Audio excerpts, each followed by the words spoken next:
Bapa Surgawi yang Maha Kasih, kami sungguh mengucap syukur ya Tuhan, ketika kepada kami diberi hikmat untuk melihat, merasa, dan menafsir setiap kejadian yang Tuhan anugerahkan. Sekalipun bagi banyak orang keadaan seperti ini, keadaan seperti kesengsaraan yang menyiksakan, namun kami bersyukur kepada Tuhan, karena melalui keadaan ini justru kami bisa melihat anugerah Tuhan. Kami bersyukur sore hari ini kami telah dipersatukan kembali, sekalipun kami secara fisik tidak bertemu satu dengan yang lain, namun hati kami disatukan, hati kami dipautkan, hati kami dibawa oleh Tuhan untuk saling merangkul, untuk saling menyapa, untuk saling menyatakan kasih di dalam persekutuan. Kami mengucap syukur melalui teknologi yang Tuhan anugerahkan bagi kami. Kami boleh tetap saling meneguhkan, menguatkan. Bahkan sore hari ini kami bersepakat hati untuk disapa, ditegur, diperbaiki, bahkan diteguhkan oleh kebenaran firman Tuhan. Oleh karena itu, ya Allah, kami mempersembahkan segenap hati dan pikiran kami untuk disapa oleh Tuhan. Teduhkan hati kami dari suara-suara lain yang ingin mengganggu kami, ya Tuhan, dari pemberitaan ini. Sehingga suaramu saja jelas terdengar di tengah-tengah kami, dan kami tunduk di bawah otoritasnya. Hamba-Mu yang sore hari ini kembali Engkau utus menjadi pemberitamu, ya Allah. Di tengah-tengah kelemahan, keterbatasan, dan keberdosaan hamba-Mu, kiranya anugerah Tuhan yang sempurna boleh menolong hamba-Mu, sehingga hamba-Mu boleh menyampaikan kebenaran firman Tuhan dengan setia dan bersahaja, ya Allah. Demikian Tuhan anugerahkan bagi adik-adik hamba-Mu yang terpisah-pisah ini, hati yang lembut untuk mengerti dan menerima kebenaran firman Tuhan. Bukan sekedar hati yang lembut untuk mengerti dan menerima firman Tuhan. Anugerahkan kepada adik-adik kami ini hati yang taat untuk melakukan dan hidup di dalam firman Tuhan. Berfirmanlah ya Allah, sebab umat kepunyaan-Mu ini sedia mendengarkannya. Di dalam kasih Kristus Yesus, firman yang telah menjadi manusia, kami berdoa dan mengucap syukur. Amin. Ya, sekali lagi saya menyapa teman-teman sekalian, Shalom. Sekalipun kita terpisah secara fisik, tapi saya meyakini dan kita semua juga meyakini kalau kami atau kita sekalian saling merindukan, dipersekutukan oleh Tuhan secara fisik suatu kali kelak ketika pandemik ini boleh berakhir, ketika physical distancing itu setelah boleh selesai. Nah, kita akan melanjutkan bahasan firman Tuhan, eksposisi lanjutan dari minggu-minggu sebelumnya. Kita akan melanjutkan membahas dari Filipi pasal yang kedua, ayat 19 sampai 30.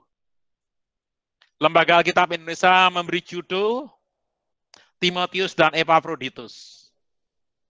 Saya akan membacakannya buat teman-teman sekalian, dan teman-teman sekalian membuka Alkitabnya, baik yang elektronik maupun yang cetak, dan mengikutinya dengan secara seksama.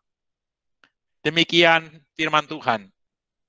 Tetapi di dalam Tuhan Yesus kuharap segera mengirimkan Timotius kepadamu, supaya tenang juga hatiku oleh kabar tentang hal ikhwalmu. Karena tak ada seorang padaku yang sehati dan sepikir dengan dia, dan yang begitu bersungguh-sungguh memperhatikan kepentinganmu. Sebab semuanya mencari kepentingannya sendiri, bukan kepentingan Kristus Yesus. Kamu tahu bahwa kesetiaannya telah teruji, dan bahwa ia telah menolong aku dalam pelayanan Injil, sama seperti seorang anak menolong bapaknya. Dialah yang kuharap untuk kukirimkan dengan segera, sesudah jelas bagiku bagaimana jalannya perkaraku. Tetapi dalam Tuhan aku percaya bahwa aku sendiri pun akan segera datang.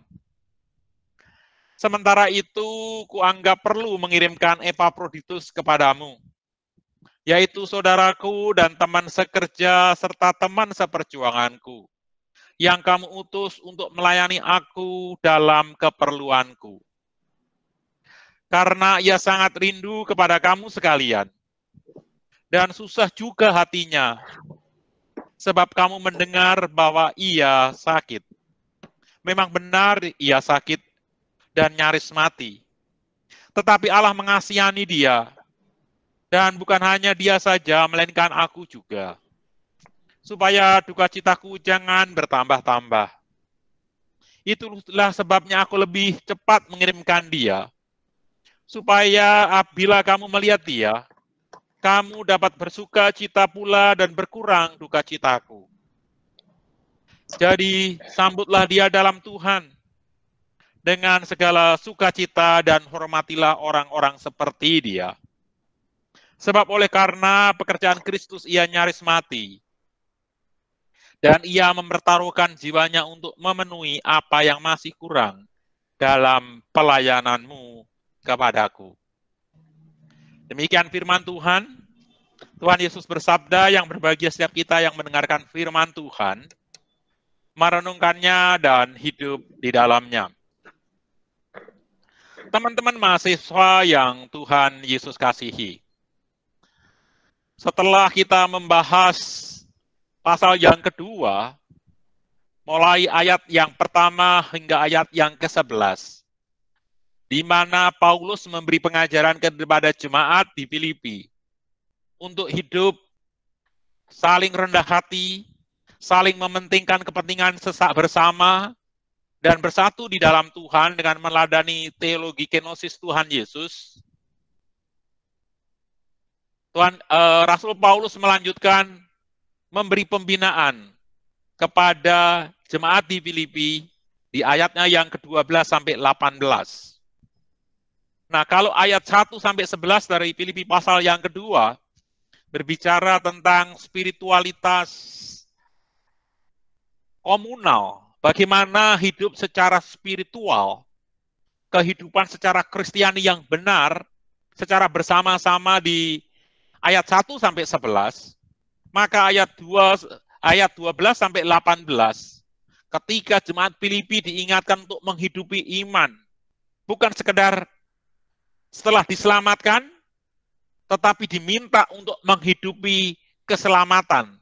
Atau di dalam istilah Rasul Paulus di ayatnya yang ke-12 dengan istilah tetap kerjakan keselamatanmu itu. Jadi keselamatan orang Kristen bukan sekedar menerima Kristus, selesai. Bukan. Seperti berkali-kali telah saya sampaikan kepada kalian semua di berbagai kesempatan, bahwa setelah menerima Kristus itu baru bayi secara rohani. Dan bayi rohani perlu bertumbuh menjadi anak-anak rohani. Dan kanak-kanak rohani terus bertumbuh menjadi dewasa secara rohani. Itu yang dinamakan mengerjakan keselamatan, menghidupi keselamatan. Selanjutnya, masih pada bagian yang sama, pasal yang sama, karena ini bentuknya surat, setelah memberi pengajaran tentang spiritualitas komunal dan spiritualitas personal, Rasul Paulus berbicara tentang dua sahabatnya, dua rekan kerjanya, dua orang istimewa di sekitar Rasul Paulus, yaitu Timotius dan Epafroditus. Kita akan mulai dengan Timotius. Ketika di ayat yang ke-19 dan 20, Rasul Paulus mengatakan, tetapi dalam Tuhan Yesus, ku harap segera mengirimkan Timotius kepadamu, supaya tenang juga hatiku oleh kabar tentang ikhwalmu. Tolong perhatikan perkataan Rasul Paulus. Ketika biar tenang hatiku setelah mendengar tentang engkau. Bahkan nanti di penutup ayatnya tadi, supaya senang hatiku, tenang hatiku ketika engkau bersuka cita. Jadi sukacita Rasul Paulus, kesenangan Rasul Paulus, kegembiraan Rasul Paulus, bukan karena dirinya, tetapi justru ketika melihat orang lain berbahagia.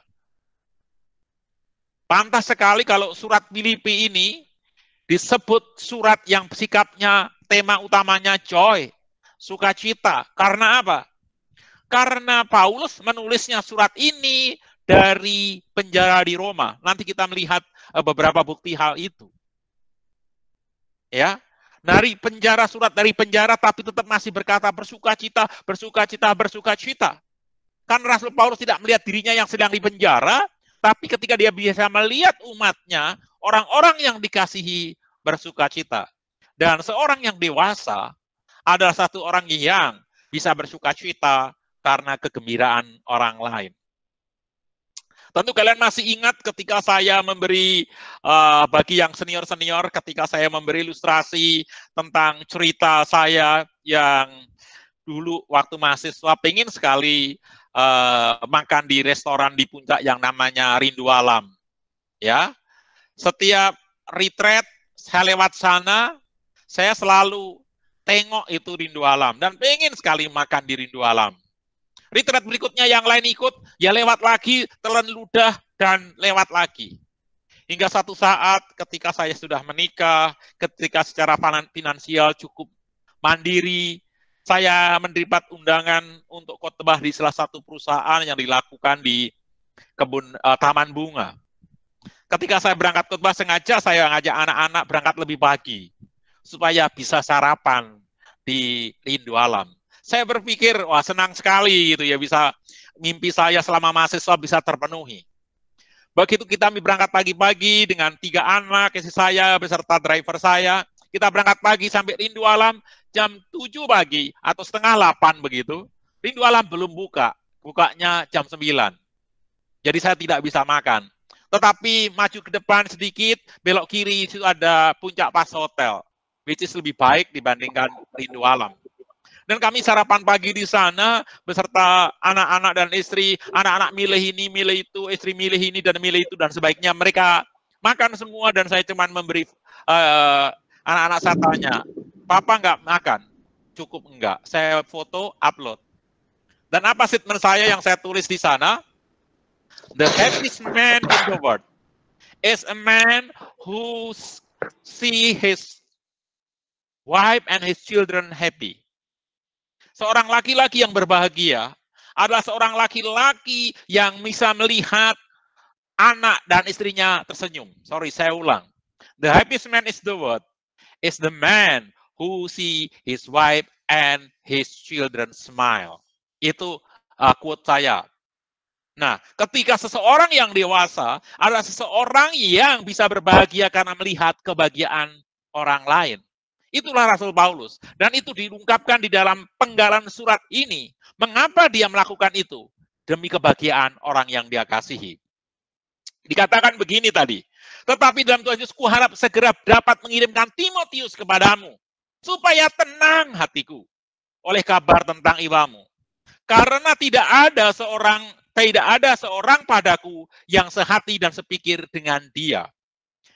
Ya, dan yang begitu sungguh-sungguh memperhatikan kepentinganmu. Tolong ini jangan salah tafsir. Bukan berarti di sekeliling Rasul Paulus tidak ada satu orang yang sehati sepikir dengan Timotius. Ya, jangan pikir seolah-olah Timotius itu orangnya jutek, nggak bisa gaul dengan orang lain. Bukan itu. Karena di dalam bahasa Yunani susunan katanya tidak demikian. Dan kalau diterjemahkan bahasa Yunaninya kira-kira begini. There is no one here like him. Tidak ada seorang pun seperti di sekitar ini, di sini, yang seperti dia, yang dengan sigap, dengan readiness, menunjukkan concern-nya, his deep concern for you. Dikatakan demikian. Jadi tidak ada seorang pun di sekeliling saya yang seperti dia, yang menaruh perhatian seperti begitu dalam kepada kamu. Artinya tidak ada orang lain yang sebaik Timotius ya, yang memperhatikan kepentingan kamu jemaat di Filipi. Tetapi juga dikatakan tidak ada sehati sepikir. Artinya Timotius memperhatikan jemaat Filipi sedemikian dalam karena sehati sepikir dengan Paulus, maka Paulus pun juga mempunyai kesehatian, kesepikiran, mempunyai perhatian yang dalam terhadap jemaat di Filipi. Inilah seorang hamba Tuhan. Ya. Dan sekali lagi ketika Timotius orang yang begitu luar biasa, ya, tidak ada bandingannya di sini yang begitu memperhatikan kamu. Orang seperti ini justru akan dikirim. Padahal biasanya kalau ada orang baik, jangan dong ikut tempat lain, tempatku aja, kan begitu. Karena biasanya orang yang penting dirinya, bukan yang lain. Justru yang terbaik akan dikirim oleh Rasul Paulus. Dan kebaikan Rasul Timotius, menurut Rasul Paulus tidak hanya berhenti di sini. Karena fakta berikut menunjukkannya. Ya, tadi saya sudah sebutkan bahwa Timotius ini adalah satu-satunya orang yang sehati sepikir dengan Paulus. Dan sehati sepikirnya dia bukan sehati sepikir untuk hal yang tidak baik, tetapi sehati sepikir di dalam memperhatikan kamu, yaitu jemaat Filipi. Ya, itu di ayat yang ke-20. Dan di ayat yang ke-22 dikatakan, kesehatiannya sudah teruji, kesetiaannya sudah teruji. Selama ini Timotius tidak mengecewakan Paulus. Nanti kita lihat apakah memang Timotius orangnya seperti itu dari awalnya, nanti kita lihat. Dan dia juga mengasihi Paulus seperti mengasihi ayah sendiri. Ya. Ini adalah nilai-nilai plus Timotius di kacamata Rasul Paulus. Ya, dia sehati sepikir dengan Rasul Paulus dalam hal memperhatikan, menggumuli, mendoakan, mengasihi jemaat yang dipercayakan. Kalau Timotius seperti itu karena visi yang ditransfer oleh Rasul Paulus kepada Timotius. Yang kedua, kesetiaannya teruji. Kalau kita berbicara kesetiaan, itu bukan hanya berkaitan di situ terus, bukan begitu. Yang dimaksud kata setia, kalau kita membahas tentang talenta itu, hamba yang baik dan setia itu dikontraskan dengan hamba yang jahat dan malas. Jadi kata setia, saya pernah bahas juga di PMK kalian, ketika dikatakan setia, setia itu bukan hanya di dalam keadaan yang mudah dan keadaan aman dan nyaman. Kalau keadaan aman, nyaman, ber-AC, semua orang juga suka berlama-lama di tempat itu. Kalau tempatnya gerah, sempit, banyak orang yang menjengkelkan, lapar lagi, tentu nggak nyaman di situ. Nah, kalau masih tetap di situ, itu namanya setia. Ya. Nah, artinya kalau ketika Timotius dikatakan kesetiaannya teruji, artinya Timotius ini di dalam sukacita, di dalam duka cita, di dalam kemuliaan, di dalam penganiayaan, Timotius pun setia. Dan itu dicatat oleh Kisah Para Rasul dengan baik ketika dia turut menderita Paulus di penganiayaan di Athena, gitu ya. Dan dia juga mengasihi Paulus seperti ayahnya sendiri. Nah, orang sekualitas ini tidak dikirim oleh Paulus kepada jemaat Filipi. Padahal kalau kita nanti melihat keadaan Rasul Paulus di penjara, ternyata tidak baik. Gitu ya. Tetapi mari kita lihat selanjutnya. Ya. Bahwa ketika Timotius tadi dikatakan mempunyai kualitas seorang hamba Tuhan seperti ini, yang dapat dipercaya, yang sehati sepikir dengan Rasul Paulus, yang kesetiaannya teruji, yang care terhadap jemaat, yang sangat mengasihi Paulus, tidak muncul secara tiba-tiba. Ketika saya membahas tentang pemuritan, saya pasti memberi contoh tentang Timotius. Timotius itu adalah anak asuhan Rasul Paulus awalnya. Kalau kita membaca di 1 Korintus 4 ayat 17, Paulus menyebut Timotius itu sebagai anakku kekasih. Ketika dia minta kepada jemaat Korintus untuk menerima dia, yaitu Timotius, untuk melayani di Korintus sebagai anak yang kekasih. Ya. Terus ketika memberi salam kepada jemaat Korintus di 2 Korintus 1 ayat 1, dia menyebut Timotius itu saudara kita. Dan ketika dia menulis kepada jemaat di Roma, tercatat di Roma 16 ayat 21, Paulus menyebut Timotius itu sebagai rekan sekerja. Mari kita perhatikan, Timotius tidak serta-merta langsung sebagai rekan sekerja. Bermula dari seorang anak, seorang teenagers, seorang remaja yang masih senang dengan gaya remaja. Tentu anak remaja sangat sulit dengan perkataan setia. Ya, dibina oleh Rasul Paulus menjadi anak kekasih, sampai menjadi selevel, menjadi saudara kita, bahkan menjadi rekan sepelayanan. Nah, ketika dia sudah semakin rekan pelayanan, Timotius magang menjadi seorang pelayan, dikirim di Korintus. Kalian boleh membacanya dari 1 Korintus pasal yang keempat ayat yang ke-17 yang mengatakan demikian. Justru itulah sebabnya aku mengirimkan kepadamu Timotius, yang adalah anakku kekasih yang setia di dalam Tuhan, untuk memperingatkan kamu akan hidup yang kau turuti dalam Kristus Yesus seperti yang kuajarkan di mana-mana dalam setiap jemaat. Artinya Timotius diutus mewakili Paulus untuk pelayanan di Korintus. Ya. Tetapi rupa-rupanya ketika dia dikirim ke sana, dia mengalami hambatan karena dia seorang yang muda, seorang yang tidak terlalu pede, seorang yang masih anak bawang begitu. Maka sampai dia harus menulis surat lagi kepada jemaat Korintus.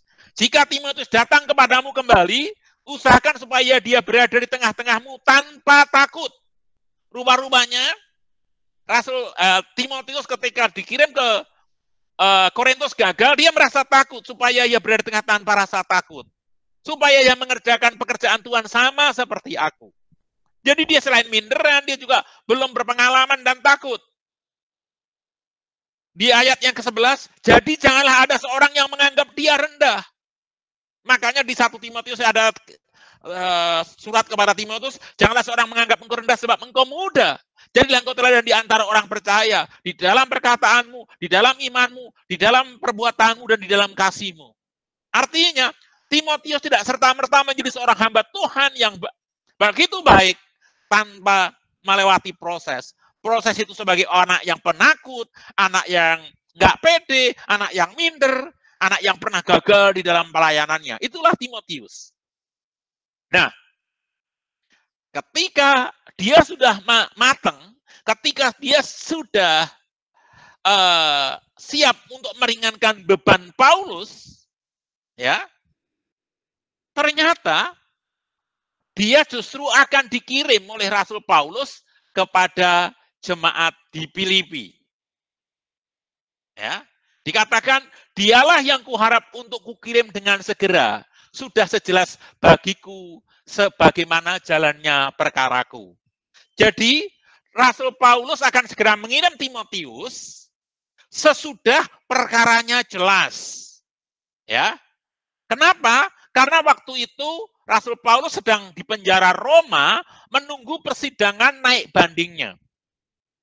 Karena dia diadukan oleh jemaat Yahudi seolah-olah dia membuat huru-hara agama dan sebagainya. Padahal sebelum dia berlayar ke Roma, seharusnya dia sudah bebas di hadapan Festus. Tetapi karena dia warga kerajaan Roma, dia berusaha banding untuk bebas murni. Sayang, secara tradisi, justru dia akhirnya mati di Roma.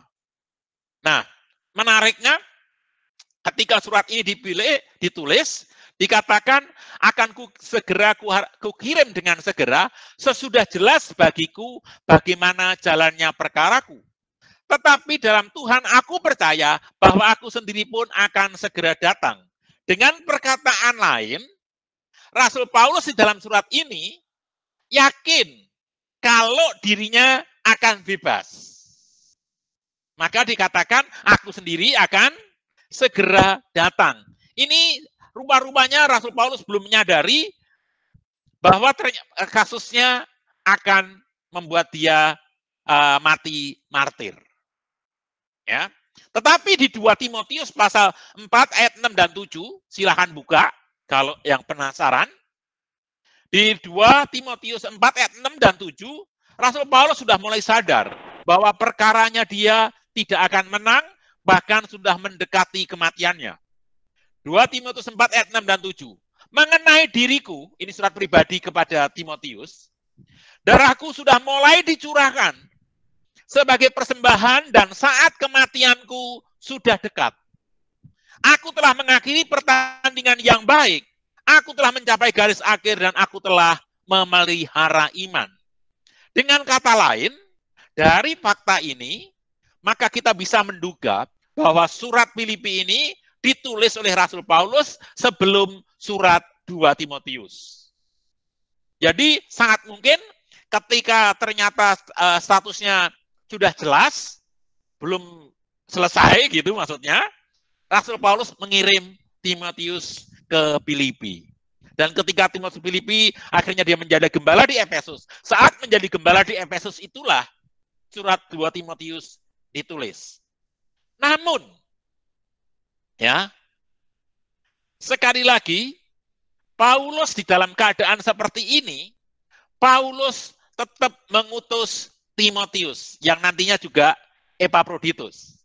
Saya mengajak kita membuka 2 Timotius 4 ayat 9 sampai 12. Karena kita bahas Timotius ya lari sana sini. 2 Timotius 4 ayat 9 sampai 12. Ini surat kepada Timotius. Berusahalah supaya segera datang kepadaku. Ingat di ayat sebelumnya tadi, waktu kematianku sudah dekat. Ini menjelang kematian. Maka menjelang kematian, kangen kepada orang yang paling dikasihi itu adalah wajar. Dia minta Timotius segera menyusulnya ke Roma. Berusaha segera datang kepadaku karena Demas telah mencintai dunia. Jadi orang lain, Demas yang dimuridkan ternyata lebih mencintai dunia dan telah meninggalkan aku. Dia merasa kesepian. Ia telah berangkat ke Tesalonika. Ada lagi dikatakan Krekes telah pergi ke Galatia dan Titus ke Dalmatia. Jadi ada murid-murid yang lain, Demas lebih mencintai dunia, pergi ke Tesalonika, Krekes telah pergi ke Galatia dalam pelayanan, dan Titus pergi ke Dalmatia. Nah, sebenarnya di dalam kondisi terakhir ini kan harusnya Paulus adalah orang yang sangat membutuhkan teman. Nah, ini kan konsisten. Dia menjelang kematiannya orang meninggalkan dia tidak keberatan. Hanya kepada Timotius yang paling dia kasih karena anak angkatnya, dia mengingini, dia mendampingi kematiannya. Ayat yang ke-11, hanya Lukas yang tinggal dengan aku. Jemputlah Markus bawa kemari karena pelayanan penting bagiku. Titikus telah kukirim ke Efesus. Titikus ini karena Efesus adalah tempat pelayanannya Timotius, artinya Titikus untuk sementara menjadi PIC selama Timotius menemani Rasul Paulus di Roma untuk sebagai menggantikan. Jadi, kalian perhatikan Timotius yang sangat berkualitas, yang sangat dibutuhkan oleh Rasul Paulus, justru dilepas oleh Rasul Paulus demi cintanya kepada jemaat di Filipi. Nah, kita masuk kepada bagian berikutnya, yaitu Epaphroditus.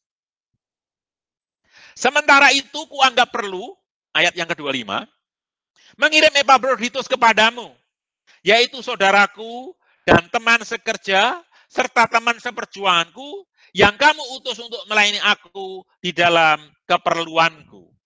Epaphroditus artinya menarik, atau kalau karena itu kontennya biasanya feminin, tetapi dia bukan seorang wanita. Nah, kalau wanita biasanya Aphrodita. Nah, dia seorang yang sangat menarik, menawan.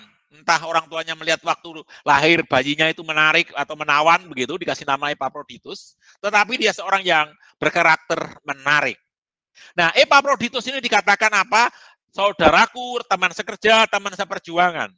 Tapi itu biasa, nanti saya akan bahas lagi.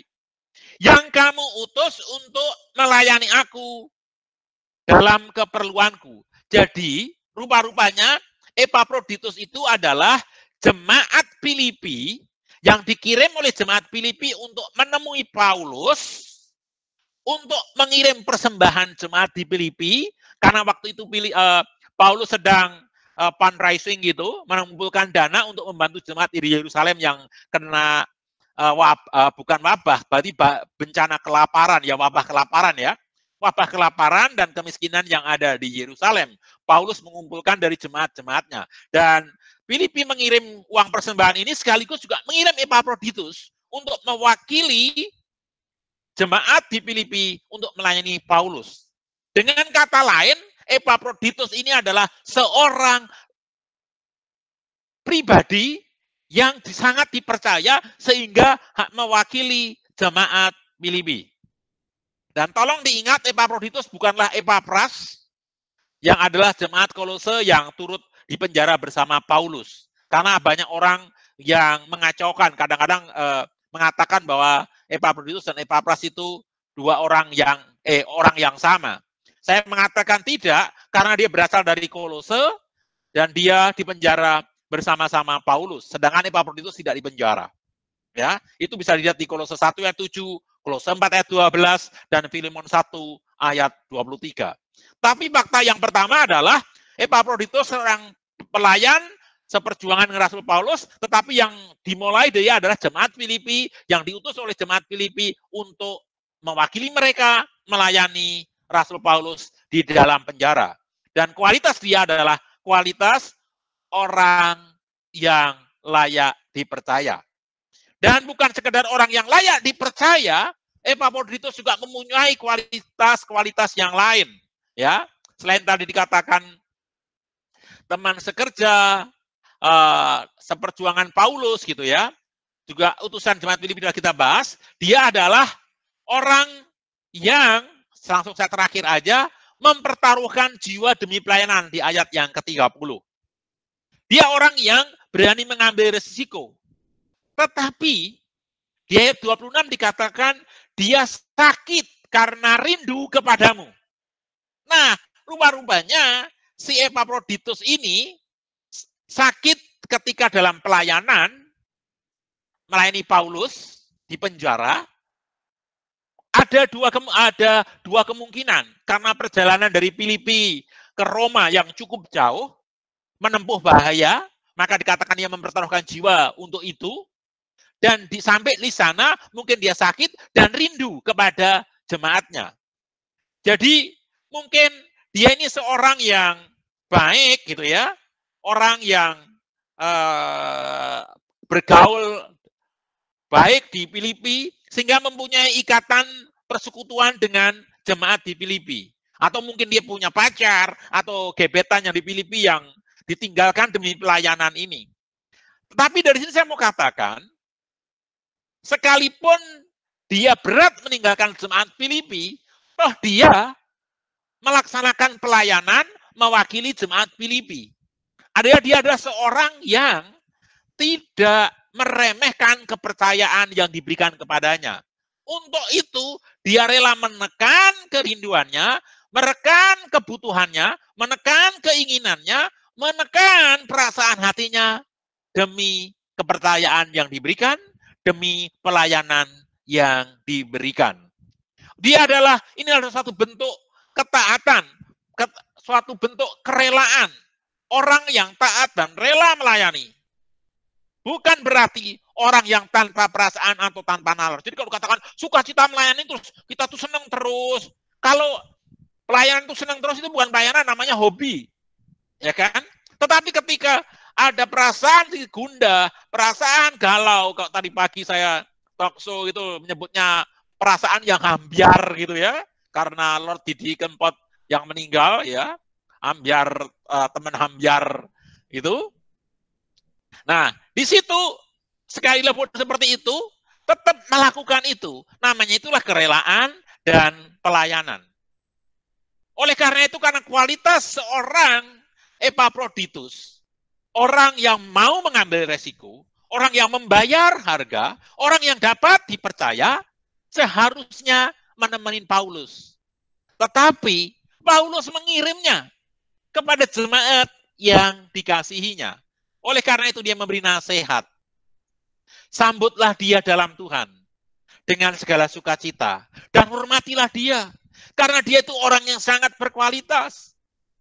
Sebab oleh karena pekerjaan Kristus, ia nyaris mati dan ia mempertaruhkan nyawa, mempertaruhkan jiwanya untuk memenuhi apa yang masih kurang di dalam pelayananmu. Pelayanan kamu sudah komplit, tapi kamu tidak hadir, dan sekarang dia mewakili jemaat untuk hadir menemani aku. Itulah Epaphroditus. Jadi dua orang ini, boleh saya katakan, Timotius adalah orang yang mempunyai belas kasihan yang murni bagi umat Allah. Kalau Epaphroditus, seseorang yang mempunyai komitmen yang murni, yang rela berkorban demi Injil. Baik, menutup renungan saya pada sore hari ini, saya akan melihat tiga tokoh yang terlibat di dalam cerita ini, meskipun dalam bentuknya surat. Paulus, ya, seorang hamba yang selalu bersukacita. Bersukacita bukan karena dirinya, melainkan bersukacita karena jemaat yang dikasihinya.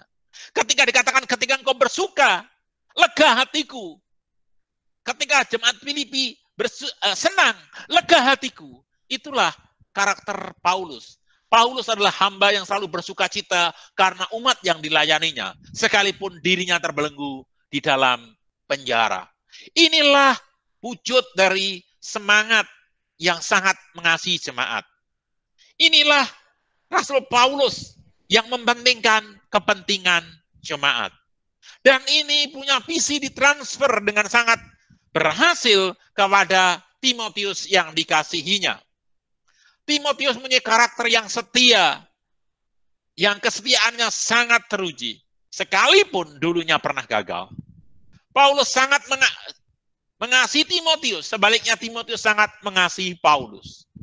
Dan sama seperti Paulus, Timotius sangat memperhatikan. Dia tadi dalam bahasa Yunani-nya menggunakan kata deep concern gitu. Sangat memperhatikan kepentingan jemaat di Filipi. Dan Epaphroditus yang punya kualitas dipercaya, melayani Paulus, bahkan orang yang rela berkorban, dikirim oleh Paulus untuk jemaat yang dikasihi. Oleh karena itu teman-teman yang Tuhan Yesus kasihi, dari Paulus kita belajar karena kasihnya kepada jemaat. Sekalipun dia membutuhkan kehadiran orang-orang yang penting untuk menghadapi hari-hari akhirnya, menjelang kematiannya, hari-hari sukarnya, toh dia tetap mengirim mereka karena umat lebih membutuhkannya. Ini selaras sekali dengan ucapan Rasul Paulus kepada jemaat Filipi yang minggu-minggu sebelumnya kita bahas. Filipi 1 ayat 21 hingga 24. Karena bagiku hidup adalah Kristus dan mati adalah keuntungan. Tetapi jika aku harus hidup di dunia ini, berarti aku hidup memberi buah. Jadi mana yang harus kupilih, aku tidak tahu. Ikut bersama Kristus itu indah, tetapi aku harus hidup. Kalau hidup aku harus memberi buah. Aku didesak oleh dua pihak di ayat yang ke-23. Aku ingin pergi dan diam bersama-sama dengan Kristus. Itu memang lebih baik bagiku. Tetapi terlebih perlu aku tinggal di dunia ini karena kamu. Kalau buat aku, bertemu Yesus itu indah, selesai. Nyaman, aman, tentram. Tetapi kalau aku harus tinggal, rasa-rasanya aku harus tinggal lebih lama karena kamu, umat yang aku kasihi. Itulah Rasul Paulus. Dari Timotius kita belajar, yang sebelumnya anak mama, anak minderan, akhirnya menjadi serkan pelayanan Paulus. Itu bukan dilalui begitu saja. Kegagalan demi kegagalan, cemoohan, dianggap anak bawang dia lalui. Dan itu membentuk suatu karakter yang teruji, yang setia, kesetiaannya tidak perlu diragukan lagi. Tidak ada orang lain seperti dia, kata Rasul Paulus. Dan lebih dari itu, dia adalah seorang yang sangat memperhatikan jemaat. Hal itu dimungkinkan. Dia memikirkan jemaat karena kasihnya kepada jemaat. Dan kepada Epaphroditus, yang mempunyai keterikatan yang kuat dengan kota kelahirannya, keluarganya, teman-temannya, gereja lokalnya, teman-teman pelayanannya. Namun demi penugasan, dia taat, rela. Meskipun untuk itu dia harus menanggung rindu, bahkan sakit karena rindunya, dan bahkan hampir mati, dia kerjakan. Karena dia mempunyai roh yang berkorban, karakter yang rela berkorban untuk Kristus dan untuk pelayanan. Ini slide saya yang terakhir. Paulus membutuhkan Timotius dan Epaphroditus, namun melepaskan mereka demi jemaat. Timotius rela berpisah dari Paulus yang dia kagumi, dia kasihi sebagaimananya layak, demi jemaat. Epaphroditus rela berpisah dari jemaat untuk mewakili jemaat, untuk mewakili orang-orang yang dikasihi, berpisah tempat dengan mereka, berpisah dengan keluarga, berpisah dengan rekan pelayanan di gereja demi untuk melayani Paulus, dan dia untuk mempertaruhkan nyawanya untuk itu. Mereka adalah orang-orang yang rela melepas sekalipun itu sedang dibutuhkan. Kalau melepas sesuatu yang bosan, melepas sesuatu yang tidak berguna, itu bukan memberi, itu namanya membuang. Namun ketika kita melepaskan sesuatu, saat hal itu kita butuhkan, itu yang namanya memberi. Kalau kamu mengasih uang receh kepada orang-orang yang tidak punya di pinggir jalan, karena uang receh itu malu kamu gunakan memenuhi kantong uangmu, itu bukan memberi, itu membuang. Tetapi ketika kamu memberi dari uang jajanmu, uang makanmu, di tengah kekuranganmu, itu baru memberi. Merelakan apa yang kita sedang butuhkan adalah esensi dari memberi. Kiranya teladan dari 3 orang yang merelakan apa yang mereka sedang butuhkan, memberikannya sebagai perwujudan kasih kepada umat yang dikasihi Tuhan, menginspirasi kita. Sehingga baik semangat yang ada pada Paulus, semangat yang ada pada Timotius, dan semangat yang ada pada Epaphroditus ada di masing-masing kita demi kepentingan orang banyak. Dan kiranya masing-masing kita benar menerima pencerahan dari Tuhan, peneguhan dari Tuhan, mengasihi dengan memberi bukan suatu hal yang mustahil kalau kita mau melatihnya. Mari kita menundukkan kepala kita. Mari kita mengingat orang-orang di sekitar kita yang lebih membutuhkan sesuatu dari kita, sekalipun kita memerlukan hal itu, sekalipun kita sedang membutuhkan itu.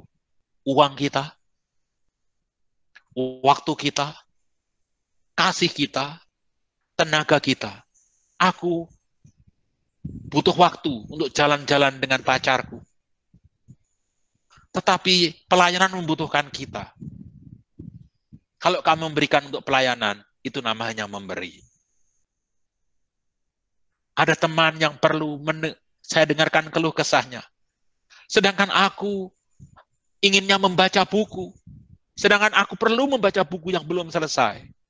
Kalau kamu rela memberikannya, maka kamu memberi, bukan sedang membuang. Mari kita merenungkan dalam-dalam. Dan kita akan berbicara kepada Tuhan melalui doa kita. Adakah di antara kita yang saat ini ingin memberikan sesuatu demi kepentingan jemaat yang adalah milik Tuhan, umat gembalaan Tuhan, di tengah-tengah sesuatu yang kita perlukan itu sendiri, dan kita ingin memberikannya, mari taruh tangan kita di dada. Jika di antara kita mengingat ada teman-teman yang perlu kita telepon, yang perlu kita beri penguatan, yang perlu kita doakan, sekalipun waktu kita terbatas dan kita perlu akan waktu kita, mari kita berikan waktu kita kepada mereka. Itu esensi memberi. Sebab Tuhan Yesus pernah berkata, segala sesuatu yang kuberikan bagi hambaku yang terkecil, engkau telah berbuat untukku. Adakah hati yang terbuka untuk mereka yang membutuhkan pertolongan kita, yang lebih membutuhkan dari yang kita perlukan? Jika ada demikian, dan berkomitmen untuk melakukannya, taruh tanganmu di dada, kita akan berdoa.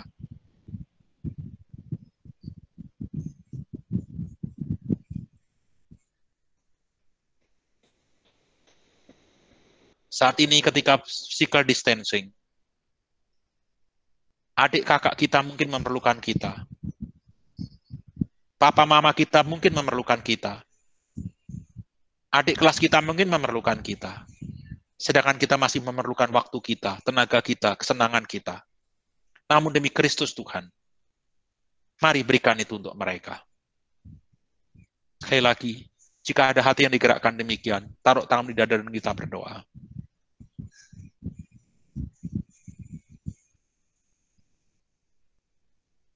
Bapa Surgawi yang Maha Kasih, sore hari ini kami mengucap syukur karena Tuhan menaruh cermin yang begitu jernih di hadapan kami, yaitu pribadi yang bernama Paulus, Timotius, dan Epaphroditus.